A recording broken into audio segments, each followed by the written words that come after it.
Lo pasti bingung kan, kenapa sih konten kreator gede kalau bikin akun baru di sosial media itu gampang viral, bahkan audiensnya pun pada loyal. Mereka pun nggak segan buat ngeliatin penghasilannya yang besar-besar. Tapi kalau kita yang ada malah anjlok. Apakah ini permainan kotor algoritma atau memang ada tanda lain di balik semua ini? Nah, gue bakalan bahas sampai tuntas, bahkan deep diving, dan jangan lupa be smart audience. Semoga aja konten ini bisa ngasih insight ke lo semua. Assalamualaikum warahmatullahi wabarakatuh. Konten kreator gede bikin akun baru gampang viral, dan kadang-kadang ketika kita ikut kelasnya bikin ternak akun yang ada malah melehoy. Menarik sekali ya, fenomena antik dan unik ketika ada orang yang pengen viral dengan cara ternak akun, tapi mereka nggak tahu bagaimana algoritma berperan. Mungkin lebih tepatnya cara rekomendasi si platform tersebut. Kita ambil dulu sebuah studi kasus. Kali ini ramai para clipper ngambilin klip-klip konten kreator besar. Kita ambil aja misalnya Bang Ferry Irwandi, kemudian juga Bro Timothy Ronald, Mas Dean, dan sebagainya. Kemudian mereka posting dan bahkan gue sempat ngecek juga ada yang viewsnya ratusan ribu bahkan sampai 1 juta. Apakah ini semua permainan licik algoritma? Kalau gua jawab bisa ya bisa tidak, tapi gua bakal jawab sisi buruknya dulu. Dan memang ada pattern sendiri yang tidak menguntungkan kreator pemula ketika lo baru nongol di depan kamera dengan wajah lo seadanya itu. Nah, jadi guys, ketika lo mau bikin akun baru di sosial media, kemudian mau ternak akun, lo mesti pahami dulu 4 hal ini. Lo mungkin ngerasa ada ketidakadilan algoritma kepada konten kreator pemula, tapi ternyata lo salah. Sosial media itu bergerak lebih dalam daripada yang namanya retention watch.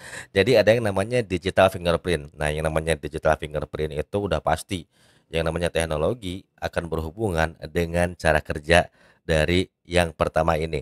Nah, jadi ada juga device fingerprint. Lo sadar kan ketika ngambil konten dari handphone, kemudian lo ngomong di depan kamera, lo posting lagi dari situ, dan lo bikin akun dari handphone yang sama, lo posting lagi di situ. Nah, mereka udah tahu bahwa konten kreator gede itu selalu posting dari misalnya merek A dengan image sekian, atau mungkin pakai PC mereknya A kemudian serial nomornya sekian. Nah, itu yang namanya device fingerprint. Yang kedua ada namanya content pattern recognition. Nah, ini yang menariknya.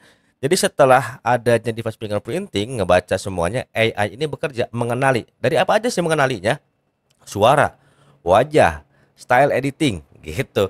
Jadi itu semua saling berkaitan. Dan yang nomor 3 ini yang sangat menarik sekali, ada namanya social graph mapping. Jadi mereka selalu tahu siapa yang like, komen, dan share dalam hitungan menit. Jadi wajar aja ketika konten kreator itu bikin akun baru di TikTok lah, kemudian juga di YouTube lah, pasti sudah mudah viral. Dan yang jelas ada satu hal lagi yang lebih menarik daripada yang 3 hal ini. Mungkin lo ngerasa bahwa algoritma tidak berpihak pada kreator pemula. Tapi kenyataannya emang seperti itu. Ada yang disebut unfair advantage. Tapi sebelum gua bahas, gua akan bicara dulu dari perspektif si platform. Lo tahu kan kenapa saat ini mereka mengandalkan yang namanya retention watch. Jadi semakin lama orang nonton di satu konten, itu pasti dikasih exposure yang lebih sama si sosial media tersebut. Karena sosial media itu butuh yang namanya pemasukan. Lo kan pakai sosmed itu gratis, nggak bayar.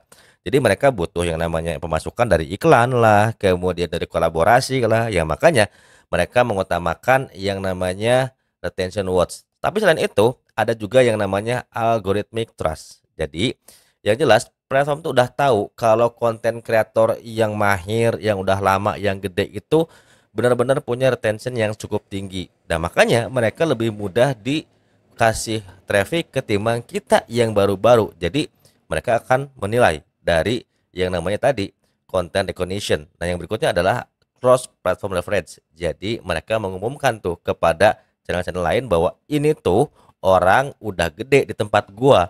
Jadi kalau misalnya posting di tempat lu, itu pasti bisa bikin audiens lu betah di sana. Nah, makanya saling keterkaitan. Wajar saja ketika saat ini seperti konten re-upload, kemudian clipper ya teman-teman ya, yang menggunakan wajah lain, misalnya nih ya, kayak kalau di YouTube udah nggak boleh sekarang kan, udah nggak dapat duit, tapi kalau di tempat lain exposure-nya tetap masih dapat.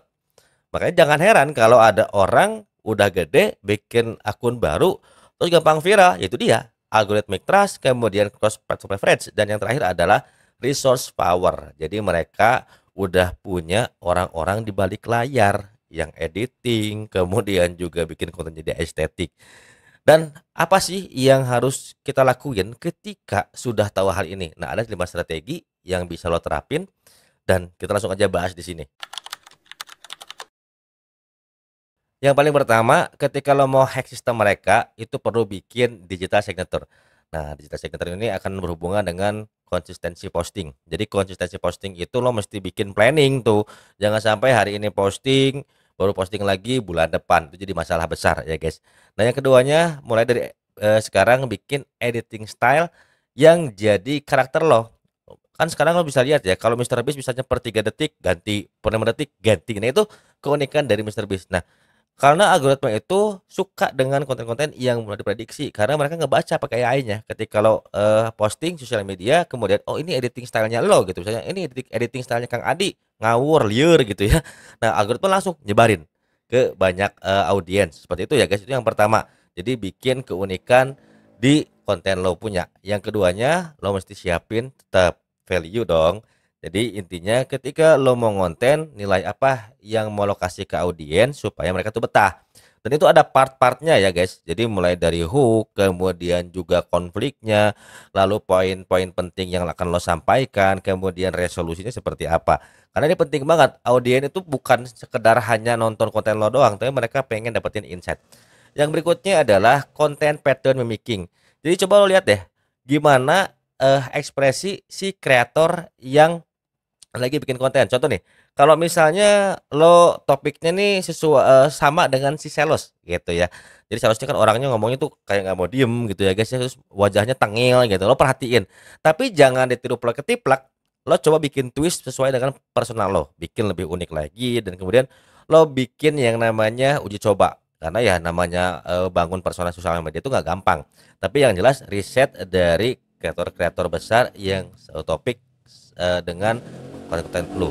Yang berikutnya adalah cross platform seeding. Jadi lo nggak bisa cuman mengandalkan satu platform. Lo mesti bikin skala priority nih. Ketika lo main di YouTube, misalnya di Instagram, di TikTok, mana nih yang jadi platform utama. Jadi yang misalnya lo main di YouTube nih karena gue pengen dapat duitnya ya. Ini jadi platform utama. Tapi lo bangun jaringan ke bawah. Lo bisa lempar teaser di TikTok, lo bisa lempar teaser di Instagram. Nanti bakal kelihatan tuh di sana. Kira-kira mana yang bisa nerima konten gua dan kemudian juga audiens mana yang suka sama konten gua. Nah, itu penting banget bangun yang namanya benih-benih di sosial media. Jadi jangan sampai lo apa namanya fokus di satu tempat ternyata lo nggak coba di tempat lain, itu akan menjadi masalah besar karena tentunya zaman sekarang itu saling berkaitan AI-nya ya antara satu dengan yang lainnya. Dan yang terakhir adalah metadata optimization. Ini udah banyak dibahas sama orang-orang yang namanya SEO, itu bisa ngedatengin traffic. Jadi dari 5 hal tadi itu adalah hacking system yang bisa langsung lo terapin di konten-konten lu. Walaupun ada unfair advantage buat para kreator pemula, nggak usah khawatir. Dari semua penjelasan yang ada dari digital fingerprinting dan juga hack system buat ngadopsi keviralan mereka, lo mesti punya dua hal ini, yaitu konsistensi. Jelas, karena konsistensi is the key, tapi ditambah lagi dan kesabaran.